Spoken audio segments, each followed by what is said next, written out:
नमस्कार, मैं हूं मनोज और हम आपके और आपके बच्चों की कैरियर की बात कर रहे हैं। अब हम अपने कैरियर का बेहतर निर्माण कैसे करेंगे, अपने कैरियर को बेहतर कैसे बनाएँगे या अपने बच्चों के कैरियर को हम बेहतर कैसे बनाएँगे। हमारी ज़िंदगी पे यानी हमारे जीवन पे 2 चीज़ों का प्रभाव पड़ता है। ऐसा मैं नहीं बोल रहा हूँ, ऐसा मनोवैज्ञानिक बोलते हैं, साइकोलॉजिस्ट बोलते हैं और वो पहला फैक्टर है हेरिडिटी यानी कि आनुवांशिकता और दूसरा एनवायरनमेंट यानी कि हमारे आसपास का वातावरण। हमारे समाज में आज भी ऐसी मान्यताएं हैं कि हम बच्चों को एक अच्छा घर दे देंगे, बच्चों को बहुत सारे पैसा उनके लिए इकट्ठा कर देंगे, बच्चों को हम आगे बढ़ाने के लिए उनको एक बेस प्लेटफॉर्म दे देंगे। तो ये काफ़ी हद तक सही है उनको आगे बढ़ने के लिए, क्योंकि गरीब का बच्चा उतना ज़्यादा डेवलप नहीं कर पाता है जितना संपन्न लोगों के बच्चे कर लेते हैं। लेकिन हमें ये सब चीज़ें तो देने की ज़रूरत है ही, साथ साथ हमें उन्हें दो दो चीज़ें देने की ज़रूरत है। और वो पहला है हेरिडिटी यानी कि उनकी आनुवंशिकता अच्छी हो जाए तो वो बच्चे अपने करियर में सबसे ज़्यादा अच्छा करेंगे। और दूसरी चीज़ है एनवायरनमेंट, यानी उन बच्चों को अच्छा एनवायरनमेंट मिले। अब ये एनवायरनमेंट हमें ख़रीदने के लिए कहीं और जाना होगा, कहीं नहीं, हमें इसी समाज में इस एनवायरनमेंट को बनाना होगा। और हमें आनुवंशिकता जो हमारे माता पिता से हमको मिलती है और हमारे बच्चों को मिलेगी, जो पीढ़ी दर पीढ़ी ऐसी आनुवंशिकताएँ मिलेंगी, वही चीज़ें हमें उनको देना है। उनको घर देने की ज़रूरत नहीं है, उनको खेत देने की तो ज़रूरत है। बहुत सारे लोग सोचते हैं कि हमारा खेत जितना भी मेरे पास में है वो हमारे बच्चों के नाम हो जाएगा, तो बच्चे अपनी ज़िंदगी में बहुत बेहतर कर लेंगे। ऐसा बिल्कुल भी नहीं है। अगर आप बच्चों को खेत दे रहे हैं तो खेत देने के साथ साथ में उनको खेती करना भी सिखाइए। अगर वो खेती करना नहीं सीखेंगे तो उन खेतों की कोई वैल्यू नहीं रह जाएगी, उन खेतों का कोई महत्व नहीं रह जाएगा। अब हम बात करते हैं सबसे पहले हेरिडिटी की। अब हेरिडिटी क्या है?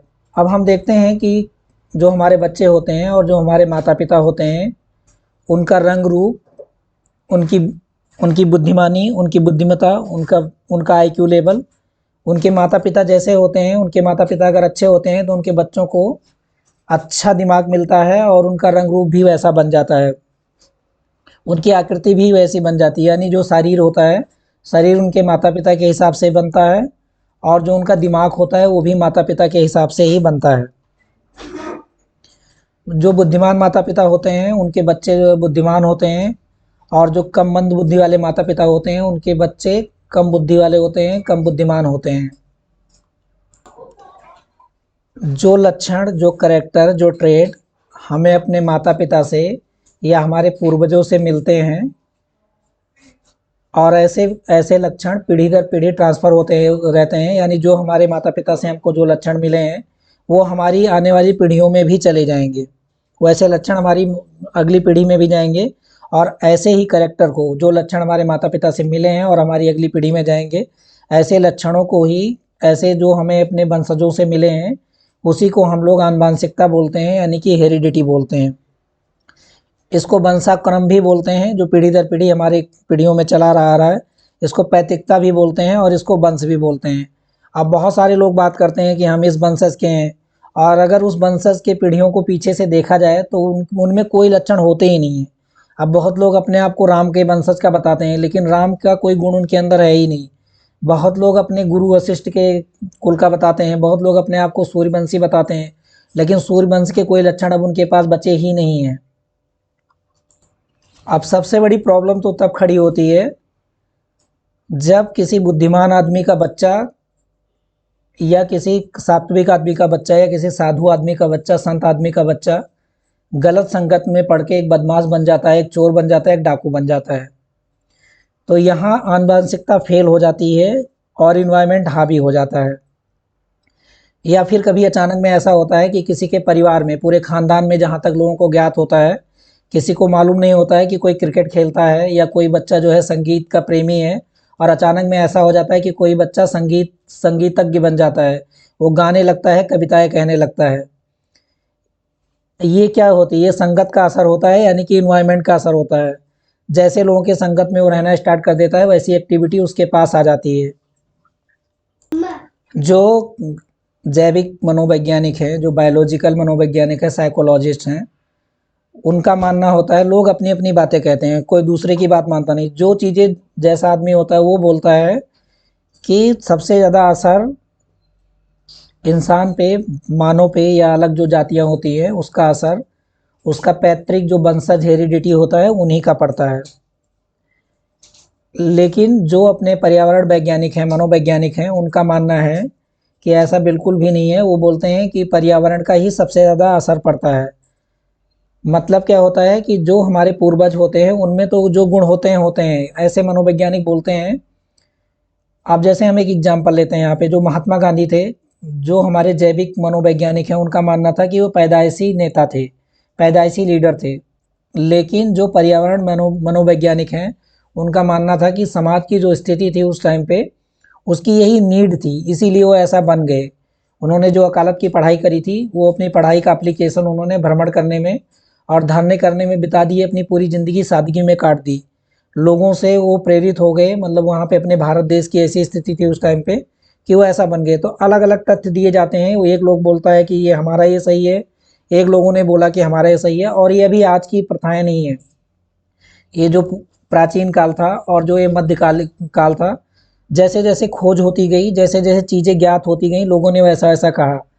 जब लोगों ने जैसा जैसा लोगों को दिखाई दिया, पहले इन चीज़ों को लोग चमत्कार मानते थे कि अपने आप चमत्कार हो जाता है।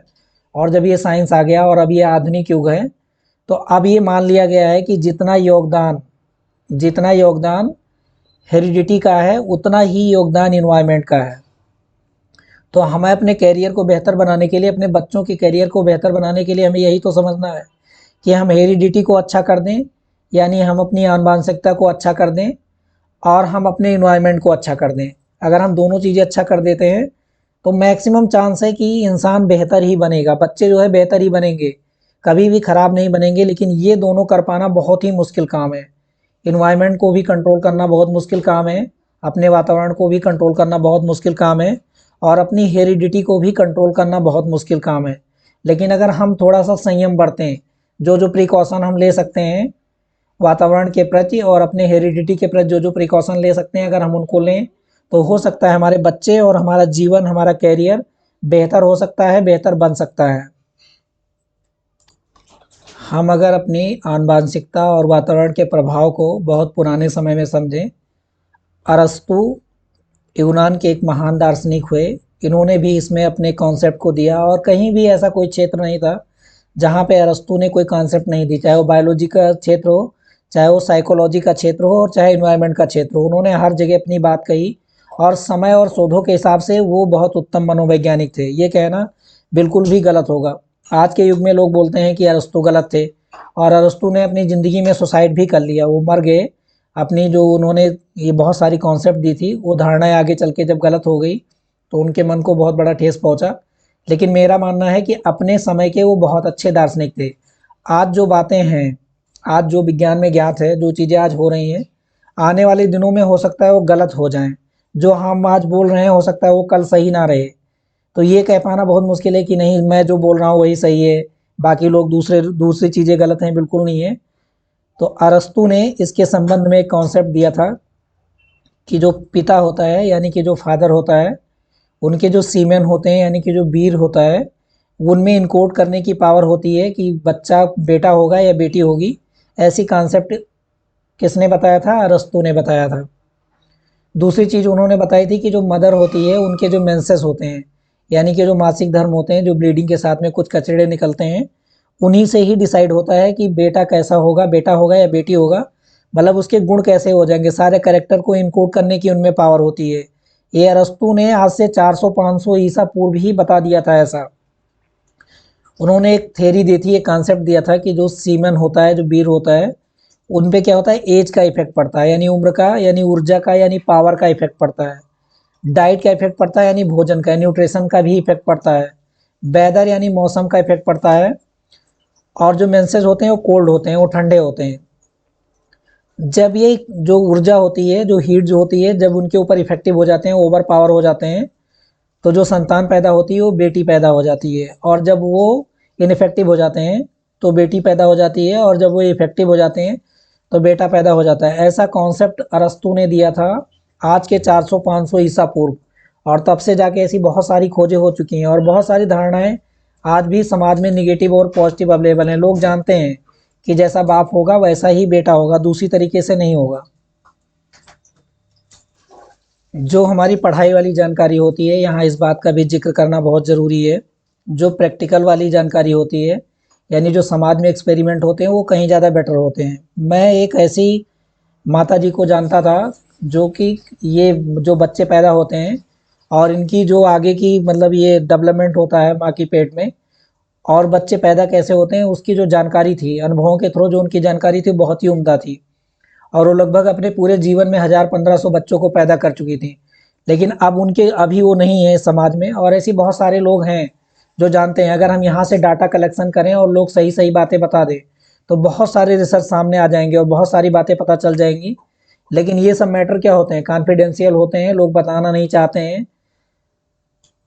तो मेरा मानना ये है कि जो समाज में अभी भी बहुत सारी कहावतें हैं, वो सही हो सकती हैं और गलत भी हो सकती हैं। तो इनसे भी हमें सीखने की ज़रूरत है। और मैंने बहुत सारी नर्सों फिर से भी बात किया जो डिलीवरी करवाती थी, तो वो इतना नहीं बता पाई जितनी ये बुढ़ी माता जी बता देती थी जिन जानकारी को। और मैंने अपने साइंस को भी अप्लाई किया यहाँ पे। तो ऐसा ज़रूरी बिल्कुल भी नहीं है, आप देख के भी बहुत सारी चीज़ें सीख सकते हैं और जान सकते हैं। तो जो हमारी आनुवांशिकता है, वो हमारे माता पिता से ही मिलती है, ये बिल्कुल सत्य है। लेकिन हम उसको इम्प्रूव भी कर सकते हैं। अब जैसे एक चीज़ बोला गया है कि जो कम दिमाग वाले लोग होते हैं, उनके बच्चे कम दिमाग वाले होते हैं। तो साइकोलॉजी बोलती है कि आदमी जो होता है वो अपने दिमाग का 1 से 3% ही यूज करता है। अब मान लीजिए कोई मंद बुद्धि वाला आदमी है, जिसका दिमाग मंद मंद बुद्धि है, और वो अपने दिमाग का 3% यूज करता है, और वो अपने दिमाग को ज़्यादा से ज़्यादा यूज करे। तो अगर दिमाग वाली पावर जो होती है, बुद्धि वाली पावर अगर हमारी जेनेटिक्स में आती है, तो क्या वो पीढ़ियाँ सुधर जाएंगी कि नहीं सुधरेंगी? वो आदमी इमीडिएट तो नहीं सुधरेगा, लेकिन उनकी वो पीढ़ी पक्का सुधर जाएगी, 100% सुधर जाएगी। अब वही बात करते हैं हम पर्यावरण की, कि पर्यावरण कैसे इफेक्ट डालते हैं और इन्वायरमेंट हमारे ज़िंदगी पे कैसे इफेक्ट डालते हैं। जो पर्यावरण मनोवैज्ञानिक होते हैं, वो क्या बोलते हैं। आपने लोगों को ये बोलते हुए सुना होगा कि कभी भी जो हमारा सीड होता है, जो प्लांट होता है, अगर कोई सीड आम का है तो उससे आम के ही पेड़ निकलेंगे। अगर कोई सीड कटहल का है तो कटहल के ही सीड निकलेंगे। अगर कोई धान का है तो धान का ही पेड़ निकलेगा, उससे दूसरे पेड़ नहीं निकलेंगे। लेकिन अगर कोई धान का ही सीड है, कोई मतलब कटहल का ही पेड़ है, कोई आम का ही पेड़ है, अगर उसमें हम कैसी खाद लगा रहे हैं, वहाँ का मौसम कैसा है, उनकी हम कैसे देख रेख कर रहे हैं, उन पे ज़्यादा धूप पड़ रही है तो पौधे किस हिसाब से डेवलप करते हैं और वो किस हिसाब से अपने फल देते हैं। उनकी उर्वरक क्षमता कम हो जाती है, उनकी फलों की कैपेसिटी भी बहुत ज़्यादा कम हो जाती है। अगर कोई पौधे जो हम खाते हैं, जो धान की फसलें हम लोग यूज करते हैं, जो एप्पल खाते हैं, जो हम लोग सेब खाते हैं, अगर वो विषम परिस्थितियों में पला पला बढ़ा है, मतलब धूप को झेला है, गर्मी को झेला है, तो उनकी प्रोडक्टिविटी के साथ में उनकी क्वालिटी भी बहुत अच्छी होती है। तो इसी तरीके से मानव पे भी ये चीज़ें एप्लीकेबल होती हैं। अगर हम संघर्ष का जीवन जिएंगे, संघर्ष वाली परिस्थिति में रहेंगे, तो हमारा जो प्रोडक्टिविटी होगा, जो मेरा जो खुद का आउटपुट होगा, वो बहुत अच्छा होगा। ऐसा ज़रूरी नहीं कि सारी चीज़ें अप्लाई कर दी जाएँ तभी अच्छी होंगी। तो हमने यहाँ पे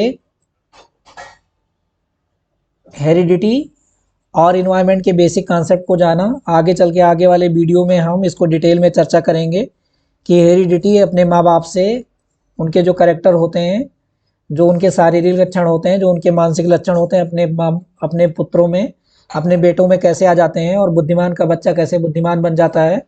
और इन्वायरमेंट, जो एक संत होता है, जो एक बुद्धिमान आदमी होता है, उनके बच्चे में कम बुद्धिमान वाले कैसे हो जाते हैं, इन्हीं कॉन्सेप्ट को समझेंगे। और इस कॉन्सेप्ट को जानने के बाद में एक आम आदमी, जो गाय चराने वाला आदमी भी है, किसी का भी बच्चा है, वो अगर इस चीज़ को अपने जीवन में धीरे धीरे करके अप्लाई करेगा, तो उनकी पीढ़ी भी सुधर जाएगी और उनके बच्चे भी अच्छा कर पाएंगे। केवल पैसा लगाने से कुछ नहीं होगा कि हम एक अच्छे स्कूल में एडमिशन करवा देंगे तो मेरा बच्चा बहुत अच्छा हो जाएगा। ऐसा बिल्कुल भी नहीं है। और ये हम नहीं बोल रहे हैं, ये मनोवैज्ञानिक भी बोलते हैं, ये विज्ञान ही बोलता है। तो आज के लिए इतना ही, मिलेंगे हम अगले वीडियो में, तब तक के लिए जय हिंद।